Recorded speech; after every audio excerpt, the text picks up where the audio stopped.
술이라는 거는 WHO에서 1군 발암물질로 되어 있습니다. 생물학적으로 어울리는 안주 같은 게 대표적으로 뭐 두부라든지 뭐 이런 게 더 괜찮을 것 같고, 알코올을 분해하는 그 시간이 제가 알기로는 예를 들어 소주 한 잔 정도 소주 한 잔에 있는 알코올을 분해하려는데 사람마다 다르겠지만 보통 1시간, 한 2시간 걸리거든요.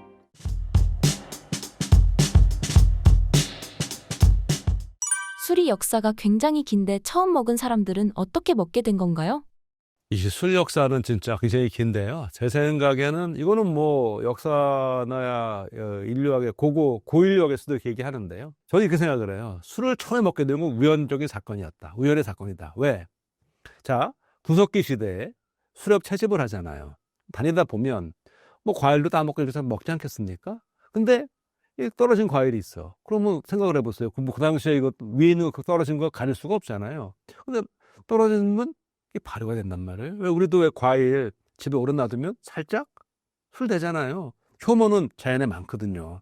이 과일에 당분이 있고 그러면 발효가 되면 술이 된단 말이죠. 떨어지니까 먹어봤어. 맛은 조금 다르겠죠, 이거하고. 맛이 좀 묘해요. 또 배도 고프고 먹었어요. 먹으니까 계속 먹어봤더니 기분도 좀 묘해. 그래서 술 맛은 굉장히 일찍 봤을 거예요. 그리고 그 시절에는 그 알코올 냄새를 특유의 알코올 냄새가 있잖아요. 그 냄새는 굉장히 좋은 뭐가 되느냐? 그 알코올 냄새는 굉장히 좋은 표식 신호가 되죠. 왜? 저 냄새가 나는 곳에 가면 과일이 있다라는 표식이 되니까 굉장히 좋은 표식이 됐을 것 같기도 하고요. 그러다가 이제 뭐 신석기 시대 오고 경찰 생활 하면서부터 이거는 뭐 논문으로 증거도 나온 건데, 처음에 이제 어떻게 술을 우리가 좀 만들어 먹었을까? 아까 말한 그거는 우연히 먹게 된 거고, 우리가 술을 어떻게 빚었을까, 처음에. 그것도 아마 우연이었을 것 같아요. 예를 들어서 신석기 시대에 정착 생활을 했고, 그럼 이제 그 시절에 다 석기를 쓰고, 뭐 지금 같은 이런 무슨 뭐 설거지나 위생 개념은 없잖아요. 그럼 이제 예를 들어서 밥을 이렇게 먹었어요, 저녁에. 먹고 그릇이 있어요. 먹다가 뭐 남겨놓기도 하고 뭐 그랬겠죠. 이거 먹고 한쪽에 밀어놔. 내일 먹어야 되니까. 다음날 먹으려고 그러면 우리가 이제 밥이 좀 어떻게 되겠어요? 약간 발효될 수 있잖아요. 자, 그런데 이 우리가 맥주를 만들 때는 보리, 메가, 그리고 효모, 물이 필요하잖아요. 왜 보리, 메가를 해야 되냐면은 이 보리에 싹이 나잖아요. 이 보리에 많은 녹말이 있단 말이죠. 그 녹말을 직접 효모가 알코올로 발효할 수는 없어요. 어떻게 돼야 되느냐? 요게 잘게 좀 잘라져야 돼요. 그런데 얘가 싹이 날 때 그 곡물 알갱이에 있는 녹말을 분해해서 당분으로 당화시켜주는 효소가 나와요.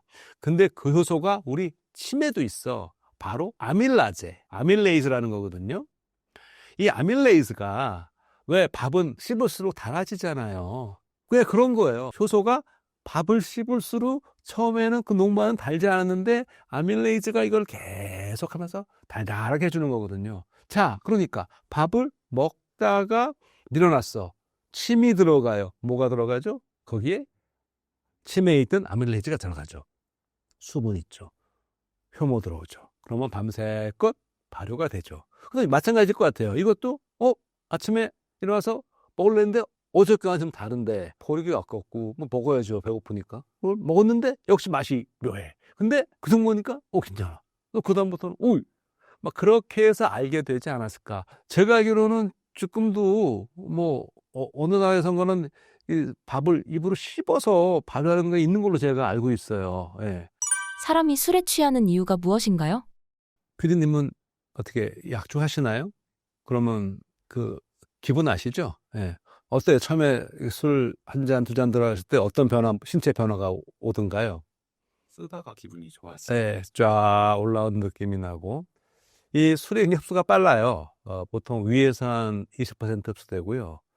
거의 80%는 소장에서 흡수되고, 대장에서는 뭐 1% 미만이니까 대부분 내 위와 특히 소장에서 흡수가 되니까 금방 흡수가 돼서 혈류로 들어와서 쫙 퍼져요. 쭉 올라가면 결국 이제 어디로 가느냐? 이제 이 뇌로 갑니다.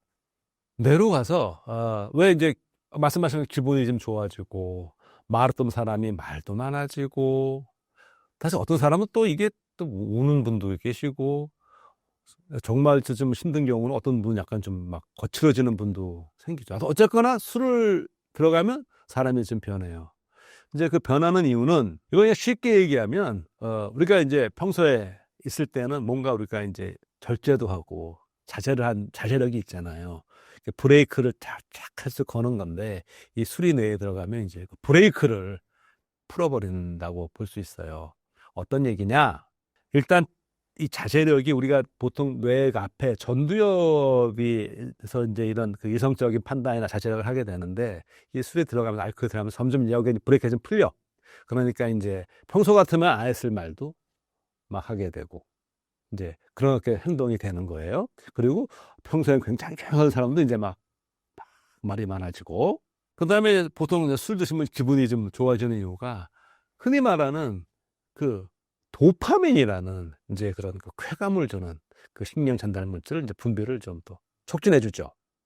그러니까 이 술을 드시면 도파민이 나오니까 이 기분이 좋아지고 웃게 되고 사람도 이제 그 맛에 그 도파민 어쩌면 도파민의 그 맛에 이제 술 마시면 이게 좋은 거예요. 기분이 풀어져요.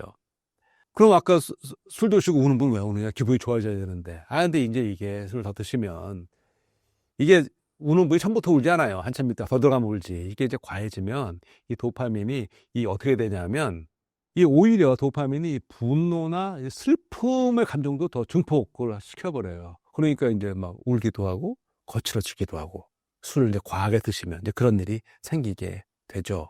그나마 사람의 건강에 덜 해로운 안주는 무엇인가요? 이건 정말 제가 일단 술이라는 거는 WHO에서 1군 발암물질로 되어 있습니다. 그러니까 술이 몸에 안 좋다는 거는 다 알려진 사실입니다. 간에 부담을 주는 거 다 알고 있잖아요. 해독하는데. 그러니까 제일 좋은 거는 사실 금주가 제일 좋겠죠. 예. 하지만 우리가 사회생활 하면서 이게 현실적으로 어려운 경우가 많기 때문에 이제 술을 드신다면 그 다음엔 이제 자기에게 맞는 절주가 제일 중요한데 그럼 술을 드실 때 나름대로 좀 숙취가 좀 없고 건강을 생각하면서 술을 좀 드시고 싶은 거잖아요. 지금 제가 말씀드리는 거는 저는 의사가 아닙니다. 네, 저는 그냥 이렇게 말씀을 드릴게요. 생물학적으로 봤을 때 이 술이 몸에 들어왔을 때 이게 어떻게 해독이 되느냐? 먼저 간으로 갑니다.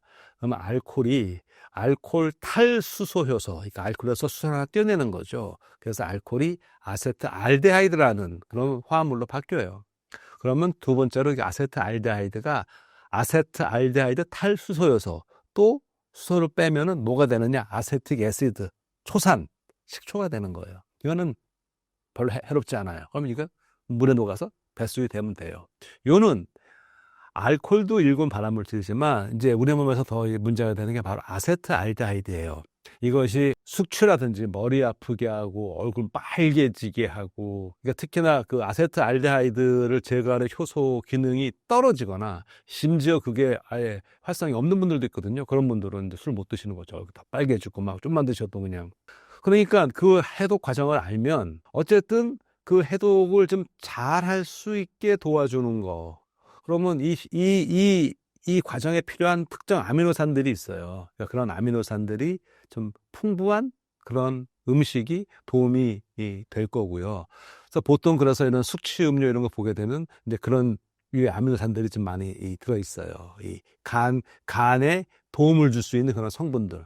그러니까 뭐 드실 때 좀 안주에 그런 게 많다면 도움이 될 것 같고 또 하나는 술도 칼로리가 높거든요. 근데 이제 보통 그러니까 왜 우리가 술살이라는 게 있잖아요. 그러니까 또 하나 건강을 위해서는 술을 드실 때 그 너무나 이 뭐 기름지거나 이 칼로리들 생각을 하면 이게 이제 가장 그냥 생물학적으로 좀 어울리는 안주 같은 게 대표적으로 뭐 두부라든지 뭐 이런 게 더 괜찮을 것 같고 너무 기름진 뭐 튀김류라든지 이런 거는 오히려 좀 상대적으로 안 좋은 안주를 했는데 문제는 우리가 안주를 맛으로 드시는데 이걸 다 따지면 참 힘드실 것 같아요. 그래서 제가 하나 말씀드리는 건 일단 자기 주량에 맞는 절주가 중요하고요. 또 하나는 어쨌든 이 위에 흡수를 좀 천천히 하는 것도 중요하지 않겠습니까? 그러니까 아무래도 공복보다는 좀 위가 조금 찬 상태. 근데 이제 어떤 분들은 그렇게 말씀하시죠. 이게 술 마시지 배가 고플 때 더 술 마시 좋다고 하시는 분들도 종종 보는데요. 조금 이제 이런 건강을 생각하신다면 빈속보다는 조금 그래도 찬 상태에서 그리고 술을 좀 천천히 또 이런 것도 생마시는 이것도 도움이 될 거예요. 천천히 드시면서 중간중간에 물도 좀 드시면 좋을 텐데 이런 거 다 따지면서 약주하시라고 그러면은 이게 생물학 이론상으로는 그런데 어떻게 받아들일진 제 의문입니다. 생물학적으로 그렇습니다. 교수님께서 추천하시는 숙취 해소 방법은 무엇인가요? 아유, 글쎄요. 저도 다시 말씀드리죠. 의사가 아닌데 생물학적으로 보면 그렇게 이미 취하셨으면 방법 없어요. 주무시고 시간이 지날 수밖에 없습니다. 그러니까 그 알코올을 분해하는 그 시간이 제가 알기로는 예를 들어 소주 한 잔 정도 소주 한 잔에 있는 알코올을 분해하려는데 사람마다 다르겠지만 보통 1시간, 한 2시간 걸리거든요. 그러니까 기본적으로 술이 이렇게 들어서 그 시간 동안을 줘야 되기 때문에 제일 좋은 건 휴식이죠. 예. 쉬면서 그거를 시간이 지나야지 그걸 어떻게 다른 방법 쉽지 않을 것 같은데요. 생물학적으로. 술을 마시면 얼굴이 빨개지는 이유가 무엇인가요?